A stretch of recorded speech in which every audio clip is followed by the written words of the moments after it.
Since 1967, Tooth Acres Pet Care Center provided the finest indoor-outdoor boarding environment for your pet. We accept all breeds of dogs, and our newly remodeled cattery features spacious 9 square feet personal accommodations for your feline friends. For more information on pricing and availability, check us out at our website at www.toothacres.com.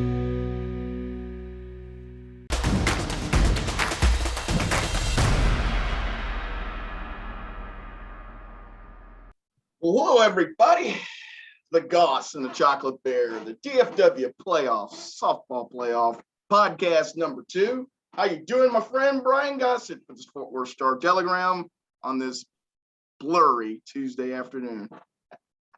Doing all right. Aloha. Tell Carolyn Gossett we said hello, aloha. She will be here in a couple months, won't she? Yeah, next month.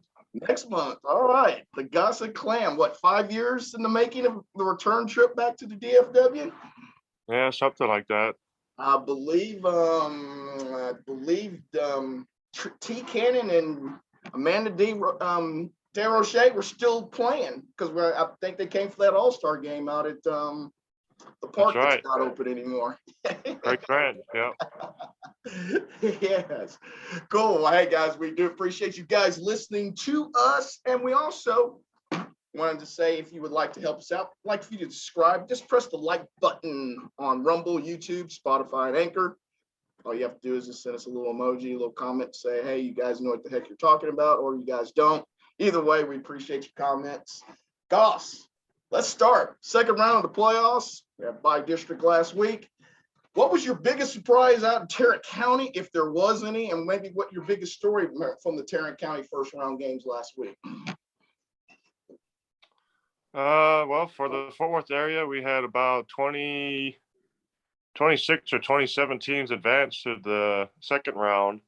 No big surprises. Most of the teams that were higher ranked advanced. We had a couple game threes on Saturday with Joshua advancing past Crandall, and then Weatherford beating Byron Nelson. Yes.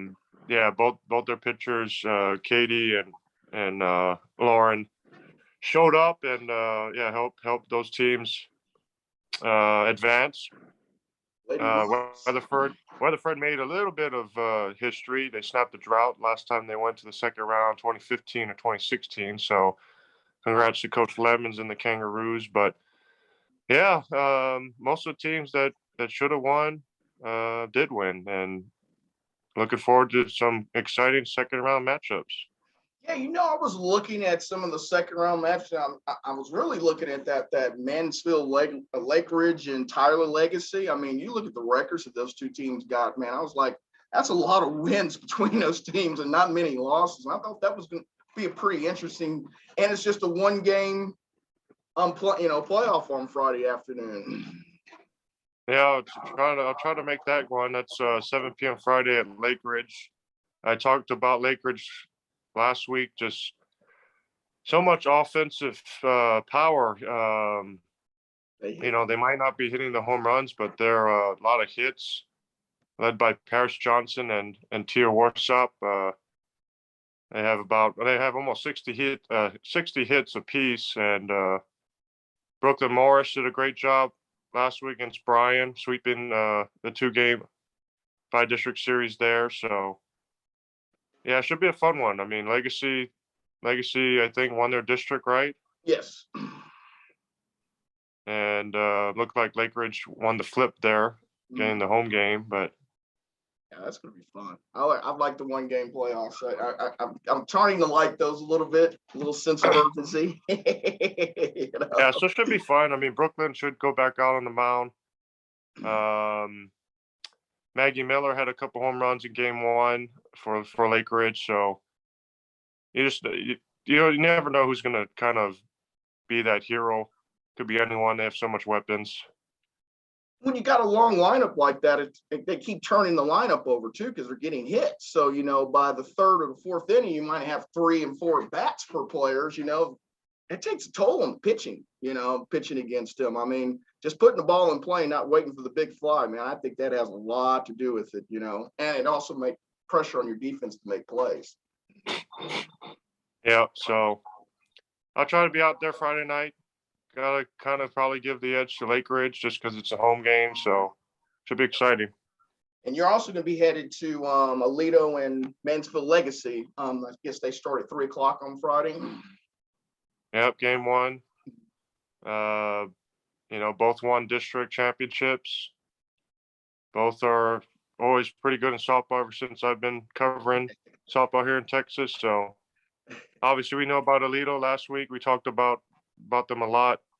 Yeah. Legacy, they swept their series last week, and one of their best players is a freshman. So kind of exciting to go watch her, Natalie. Riley Stinson's another freshman. And then they have Carly Cox, Whitney Pratt, I think they're seniors, but yeah, a lot of firepower too. Exciting to go see Legacy and Coach Amy Prater again. And another game that I also kind of liked over there was Joshua. They're going to be going up against Hallsville, who's perennially very good. Joshua gets to go play them, and is that also a one-game set out at Crandall on Saturday. I saw that a Saturday night game. I was trying to remember the last time there was a Saturday night scheduled game for a one-game playoff. Normally you would have it during the middle of the day just because both teams are traveling, albeit, but hey, you'll take it. Yeah, I'm gonna try and go to that game too. Cardinal's kind of a way out there, but it's a decent for one gamer should be exciting. I mentioned Katie Amador, the pitcher, sophomore. She just amazes me every day. Riley Rumfield is a great leadoff hitter. Zayden Streeter had a grand slam in game one against Crandall. So Kylie White, they just have a lot of weapons too. Ashley Benson's doing a great job as coach. But yeah, for me, I've always liked the one gamers. Makes it more. Too, man. In futsal, I got to experience that last week with Denton Geyer in Louisville, and it turned out to be a tremendous game. You just had a lot more anticipation on every pitch. You get that in game 3, I know, but a one-game setting, man, you kind of throw everything into the pot. There's no holding back. Pitching changes can come frequently. They can pitch hitters come in frequently. You use your bench in one-game playoffs, that's for sure. Isn't Hallsville the one where Pat used to coach? Yes, I was thinking that's where it was at. Yeah, that's what I was thinking too. If I'm thinking correct, didn't they win it 2 years ago, or the year before COVID, the year after COVID? I can't remember. But I thought that they won it 1 year. I have to go back and look. But yeah, that's I think they definitely went. I think a couple years ago, and then I'm pretty sure Pat went to state with them right before he got to Forney. Right. I was going to also say that kind of the aforementioned Louisville, another from Tarrant County, South Grand Prairie is going to be playing Louisville this Friday. I think that's a really evenly matched game. South Grand Prairie, that's a team that nobody kind of talks about. 27-2. That's not bad at all. I know some people are going to say their district wasn't as tough, piled up a lot of victories there. But anytime you can go through a softball season, the second week of the playoffs, and only have 2 losses, you're pretty good. They're going to go up against a Louisville team that I said the top of their order, maybe the fastest in the area, with Paisley Allen leading off and Jaden Grandison at batting right behind her. She got the big walk last week, that bases loaded walk set up Paisley Allen for her triple that won the game with scoring 4 runs in the bottom of the 8th. Coach Portia's done an extremely good job at Louisville. Got to speak to the athletic director after that game, and he said that was one of his best hires was her getting her back to Louisville. They seem to be buying in. It's a team that is very scrappy. They don't seem to hurt themselves in the field. It's going to be a tough game. That's going to be a really evenly matched series this week coming up.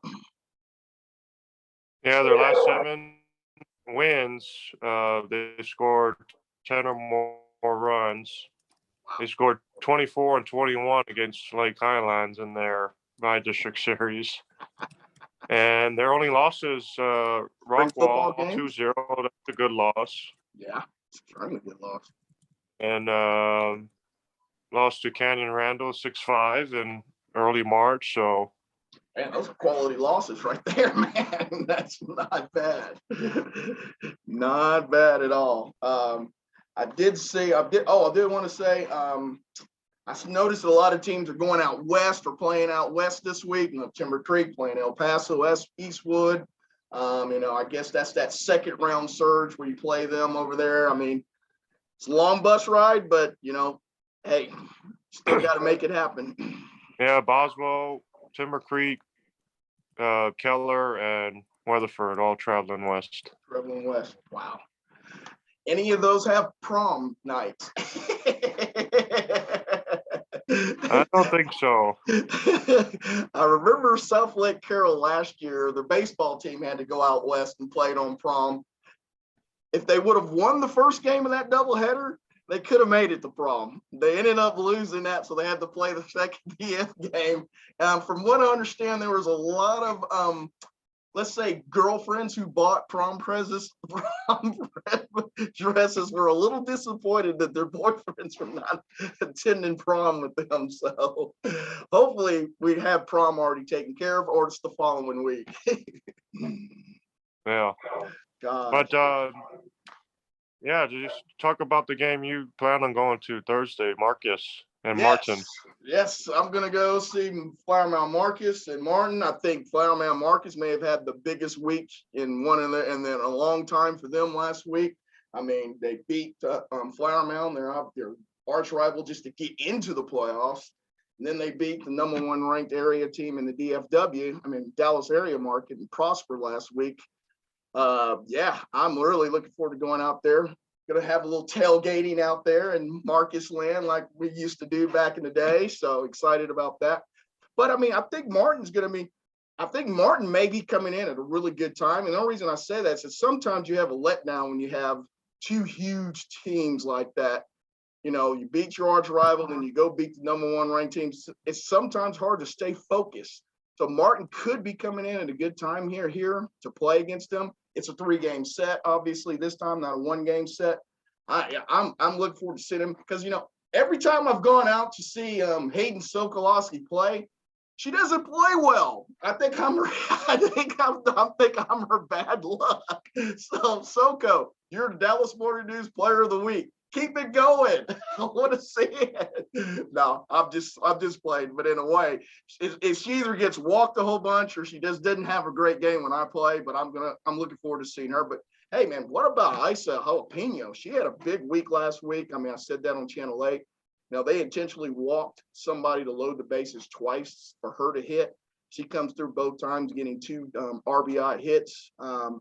They're starting to hit the ball. I talked to Hayden's mom a little bit yesterday, and they talked about how that whole lineup hit last week against Prosper, which, was very eye-opening last week when Prosper got beat by him. Yeah, and shout out Hayden for that award, and then shout out to Faith Driscoll, who kind of just played Flower Mound and got the 7-0 shutout just to make the playoffs, and then did a great job to limit Prosper, that kind of high octane offense, to just, I think, 8 runs total in 2 games. So for a team that was averaging almost 10 runs a game, in 2 games they get 8 runs. That's pretty good. That's pretty good. And as loaded as Prosper is offensively, that's a heck of an effort. So I mean, they obviously got a lot of momentum right now. They got some steam going in. It should be fun, and it's always going fun to go out to Marcus. They always have a great atmosphere out there. I'm really looking forward to going out there. Friday, if the weather holds up, and then Friday I plan on going to see Hebron and who was that? Oh, I'm brain dead who they play again. Richardson. Hebron and Richardson on 1-game playoff out at R.L. Turner on 6:30 on Friday night. Looking forward to see Crowder in person. I haven't seen her yet in person. I mean, she really put her team on her back this year in that tough district. Who would have thought that Hebron was going to be that good and was going to win that district at the beginning of the year? She's throwing BBs up there right now at the plate. So I don't know a ton about Richardson. I know they won their first round. Obviously won their first round. But yes, I'm going to go out there and see the Hebron Hawks play. in a one-game setting on Friday night, close to home. So yes, I am looking forward to that myself. Yeah, Richard said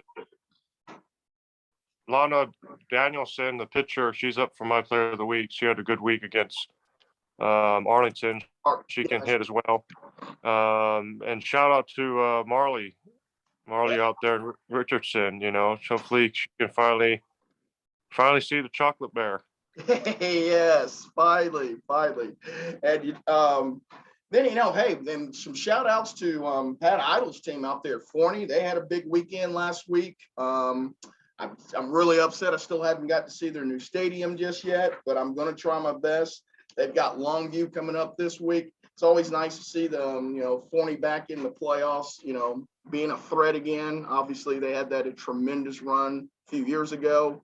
I think them and Red Oak have been kind of a surprise for me this year a little bit, as well as they've played. But yes, I'm looking forward to try to see Forney a little bit if they advance this week against Longview. Awesome. Yep. And then we got Prosper Rock Hill. They play Woodrow Wilson. Talked to Coach Bud yesterday, and she says their girls are worried about prom, but I think they'll be able to handle Woodrow Wilson there at Carrollton Creekview for a 3-game set this week. Rock Hill had a big week last week, advancing again. Thinking now, what is that, 5 playoff series now that they've won now in their 2-year existence now out there. They're swinging the bats, and Grace Ballards is really pitching extremely well for them. And hoping it sets up for that matchup next week against, is that Heritage maybe, or is it Memorial? If they both win, I can't remember which one it is, but I'm hoping both teams win. So Coach Bud will definitely like to go attend that game if they do. Then what was the other one that I had here? And then, I know we didn't mention about them last week. There were 4A was Argyle. I mean, Argyle's had a tremendous year again this year. They played Lampasas, I believe, in a 1-game playoff in Cleburne. Kind of by the way a little bit over there in Railcat City out there. Went out to Cleburne last year a little bit, but Argyle's pitched, they pitched really well. And I mean, and they're going to be a threat. I mean, I should have probably mentioned them a little on Channel 8. I think that they've got an excellent shot to get one deep in the playoffs this year. Yeah, the pitcher Edwards doing a great job. I think she's up to maybe 18, 19 wins on the season. Maya Bland, she's a junior, and she finished second in my area in home runs, had 14. She might have had one last week, so she might be up to 15. But yeah, the team that's kind of loaded, great pitcher. Yeah, they can make a deep run for sure.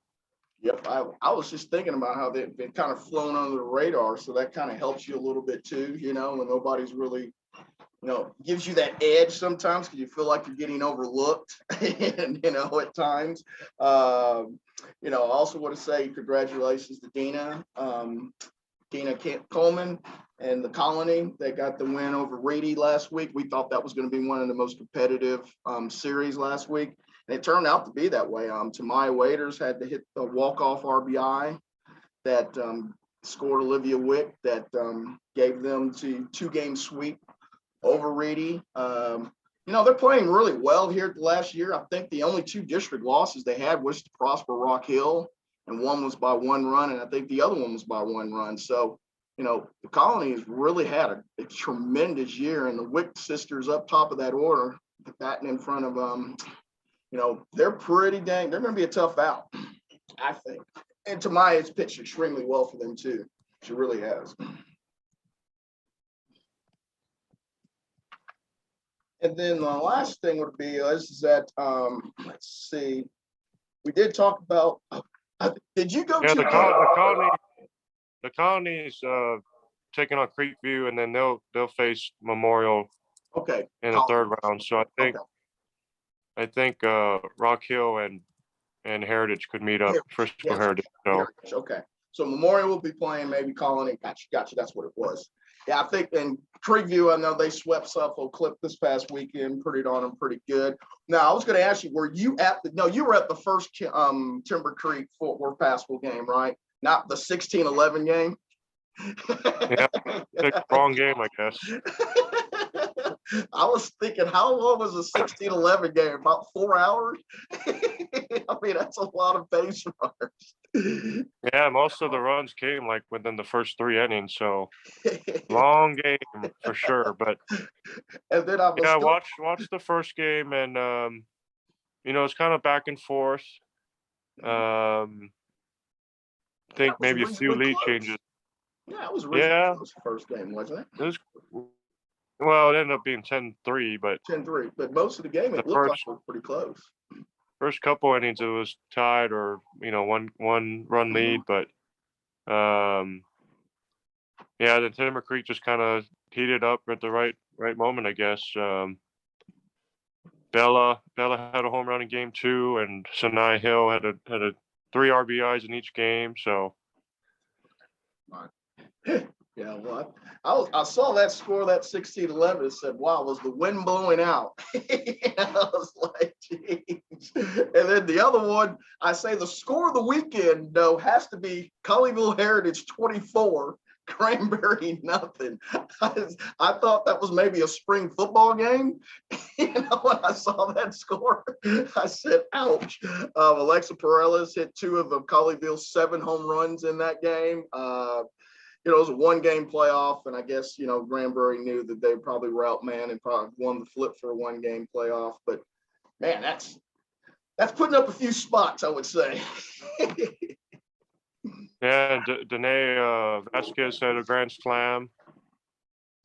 I believe Luna Flores had another home run, but like you said, 6 or 7 for the team. But yeah, they're rolling right now, and they're gonna be taking on Burleson here in the second round, and I believe their pitcher's a freshman, and actually Colleyville Heritage starter's a freshman, so could be battle of the freshmen, I guess. Oh, and I know that Rockwall had a big 18-0 win over the week. I know that Pemberton had a 1.13 ERA going in that game, and obviously throws 5 shutout innings. So she may be under a 1-run ERA now for the year. I think that made her 21-2 on the year. I mean, they're rolling too. I think they're. I don't know. I shouldn't call them a dark horse, but I think they're favored to get back to state this year with Aledo. I just think that Aledo, in which you brought up a great point last week, I thought on the Class Was Done podcast, is that they've got excellent starting pitching. They're so balanced with those 3 or 4 people that they can throw on the mound now, so you don't have to carry the load. Kind of like they did last year. I think that's going to make them extremely tough in the 3-game playoff, because you pitch your ace on Friday, you don't have to pitch her the second game. You can rest her, because you've got, so much balance. Oh yeah, definitely. For more weapons, Yeah. have better. And they're healthy. Yeah. So, yeah, that's going to be really fun. But yes, guys, we did want to make sure we get you another playoff podcast out there. Our man Brian is a busy guy. It feels odd to not have to do a game on a Tuesday night. It seems like I've been doing a Tuesday night game for, forever. Either it's basketball, softball, or baseball, but there's not one tonight. So I don't know what the regular people do on Tuesdays, but I'm going to find out tonight. Come to flag football, Fort Worth ISD. Are they playing in Farrington? No, they play at their high schools. Oh, I want to see those tweets of flag football from buying Gosset. You sure they're not? No, you'll get some tomorrow. You'll get some tomorrow. Well, I figured it. I want to see you down in Georgetown maybe next week for golf. I don't think so. Oh, but we do have track. You do have track. Are you planning on going to Austin for track? That's to be determined. Not sure yet. I would love to go and see some state champs, but man, there's some of these potential third round softball series. I don't know. Yep. As our man Jay Armstrong said last year from South Lake Carroll, athletic director, said, "Where is Goss in the 3rd round of softball in the Metroplex?" I said, He's sweating his tail off in Austin right now at the track, state track meet. Yeah. It was a good time, though. It was a good time. Oh, that's great. Well, hey, guys, we do appreciate you listening to us. If you can, just subscribe. Just press the like button and make a comment, emoji, anywhere there on Rumble, YouTube, Spotify, and Anchor. We appreciate it. Goss, I may see you on Thursday. If not, I will see you next week. Aloha. You'll see me on Sunday, Channel 8. Oh, all right. Sad. Okay. My man, the Goss, comes back to Channel 8 and drops all of his nice stats and knowledge. You guys tune in to High School Sports Extra at 11 p.m. and you'll see the man, the Goss, bringing it. Hey, we do appreciate you guys listening to this. Thanks so much. We'll see you guys next week.